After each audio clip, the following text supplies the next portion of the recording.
मैं Nitish Kumar Mahato step forward का मालिक एक बार फिर से आपका स्वागत करता हूं। आप सभी में से ज़्यादातर सब्सक्राइबरों का ये मैसेज आ रहा था कि सर आप रेगुलर क्लास क्यों नहीं ले रहे हैं। तो उन सभी के रिक्वेस्ट से मैं आप सभी के समक्ष आया हूं। फिर से क्लास शुरू होंगे और अब क्लास रेगुलर होंगे। तो चलिए क्लास को शुरू करते हैं। तो जल्दी से फटाफट से इस वीडियो को अपने यार प्यार रिश्तेदारों तक पहुंचाएं ज़रूर। आज का जो टॉपिक है हमारा वो है फिज़िक्स से फिज़िकल क्वांटिटीज़ यानी भौतिक राशियाँ। किसको कहेंगे हम लोग भौतिक राशियाँ? देखिए लिखा है those quantities which can describe the laws of physics and possible to measure are called physical quantities. यानी वैसे राशियाँ जो फिज़िक्स के नियम का पालन करें और जिसको संभव हो सके तो हम लोग उसको माप भी सकें, तो वैसे राशि को हम लोग फिज़िकल क्वांटिटी यानी भौतिक राशि कहते हैं। आगे है the physical quantity which do not depend upon other physical quantities are called fundamental quantities.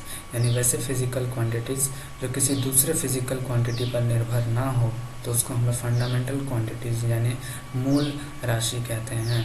आगे है the physical quantity which depend on fundamental quantities are called derived quantities.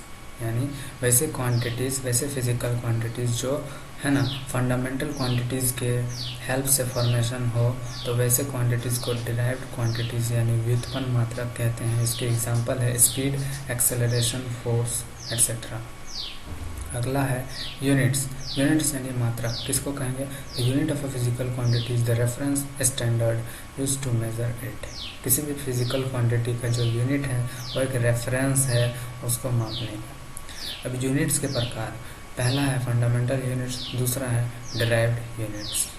Fundamental units क्या है? The unit defined for the fundamental quantities are called fundamental और base units. यानी वैसे units जो fundamental quantities के लिए डिफाइंड हो, है ना, उसको हम लोग फंडामेंटल और बेस यूनिट्स कहेंगे। फंडामेंटल यूनिट्स में क्या कहेंगे, है ना, तो mass, length, time, temperature, electric current, luminous intensity, amount of substance. Mass के लिए इसका यूनिट केजी हो जाएगा, लेंथ का मीटर स्मॉल एम, टाइम का सेकेंड स्मॉल एस, टेम्परेचर का kelvin capital K, electric current का ampere capital A, luminous intensity का कैंडेला सी बड़ा डी छोटा, अमाउंट ऑफ सब्सटेंस का मोल MOL, ये यूनिट हो जाएगा। आगे है डिराइव्ड यूनिट्स। डिराइव्ड यूनिट्स यानी व्युत्पन्न मात्रक किसको कहेंगे? The units defined for the derived quantities are called derived units. यानी वैसे यूनिट्स जो डिराइव्ड क्वांटिटीज के लिए डिफाइंड हो उसको हम लोग डिराइव्ड यूनिट्स कहेंगे। एग्जांपल है यूनिट ऑफ स्पीड और वेलोसिटी। स्पीड का यूनिट और वेलोसिटी का यूनिट क्या होता है? मीटर पर सेकेंड। इसमें देखिए मीटर क्या है? मीटर फंडामेंटल यूनिट है, सेकेंड भी क्या है? फंडामेंटल यूनिट है। लेकिन जब स्पीड और वेलोसिटी का यूनिट अगर बात किया जाए तो ये कॉम्बिनेशन है किसका? फंडामेंटल फिजिकल क्वांटिटीज़ का। तो ये क्या हो जाएगा? Derived units. डिराइव्ड यूनिट्स में स्पीड और वेलोसिटी, है ना। उसी तरह एक्सेलरेशन का क्या हो जाएगा? मीटर पर सेकेंड स्क्वायर। इसी तरह कई एग्जाम्पल हैं। Rest and motion. Rest and motion, विराम वह गति। विराम वह गति क्या है? देखिए an object is said to be at rest if it does not changes its position with respect to its surrounding with time, and said to be in motion if it changes its position with respect to its surrounding with time.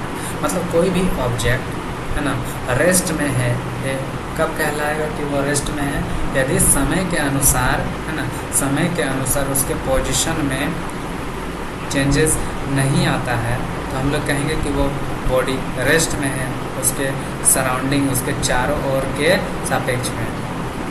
और हम लोग कहेंगे कि कोई भी body motion में है, कब कहेंगे? जब वो बॉडी या फिर वो ऑब्जेक्ट पोजीशन में अपना चेंजेस लाएगा समय के अनुसार तो हम लोग कहेंगे कि वो बॉडी मोशन में है। मोशन कई प्रकार के होते हैं, जैसे रेक्टिलिनियर मोशन। रेक्टिलिनियर मोशन, तो रेक्टिलिनियर मोशन के एग्जांपल है कि moving car on horizontal road, है ना, कार का मूव होना रोड में, ये एग्जांपल है रोटेशनल मोशन का। मोशन अंडर ग्रेविटी, ग्रेविटी के अंदर जो मोशन है वो एग्जाम्पल है रेक्टिलिनियर मोशन का।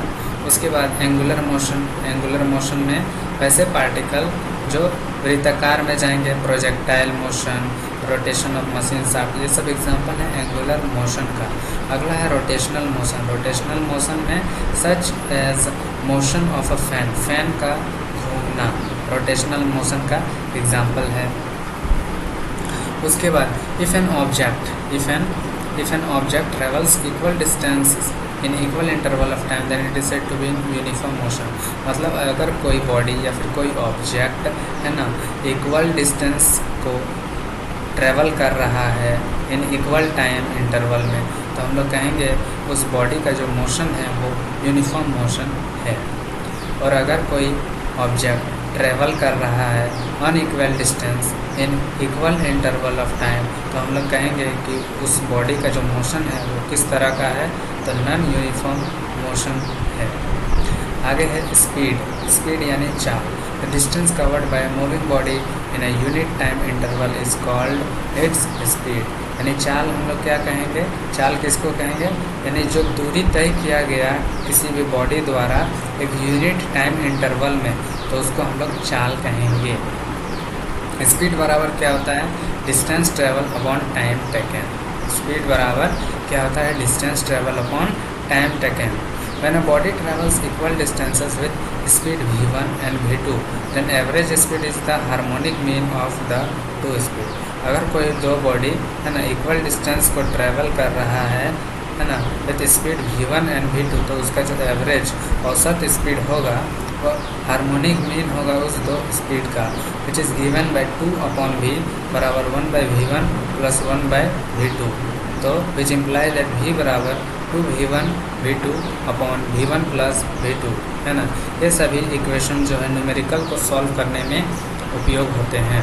अगला है when a body travels for equal times with speed v1 and v2 then average speed is the arithmetic mean of the two speed.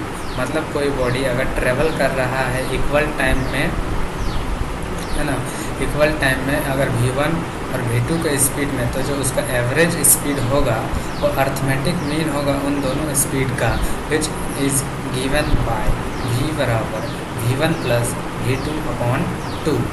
Velocity, velocity देखिए क्या कहता है, the time rate of change of displacement of body is called its velocity.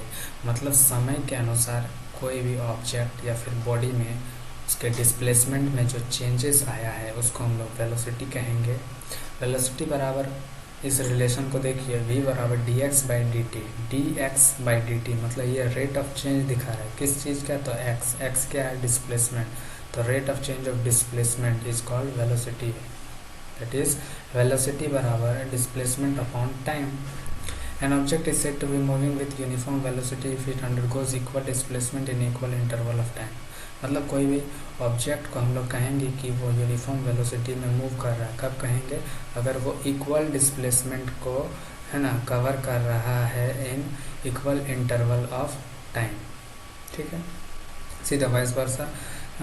And average velocity बराबर total displacement upon total time taken. Next acceleration, acceleration क्या कहता है, the time rate of change of velocity of a body is called its acceleration. मतलब rate of change of velocity, ठीक है, rate of change of velocity is called acceleration. See the relation, that is acceleration बराबर change in velocity upon time taken. Acceleration कैसा quantity है, कैसा राशि है, तो वेक्टर क्वांटिटी, और इसका यूनिट क्या हो जाएगा, मीटर पर सेकेंड स्क्वायर।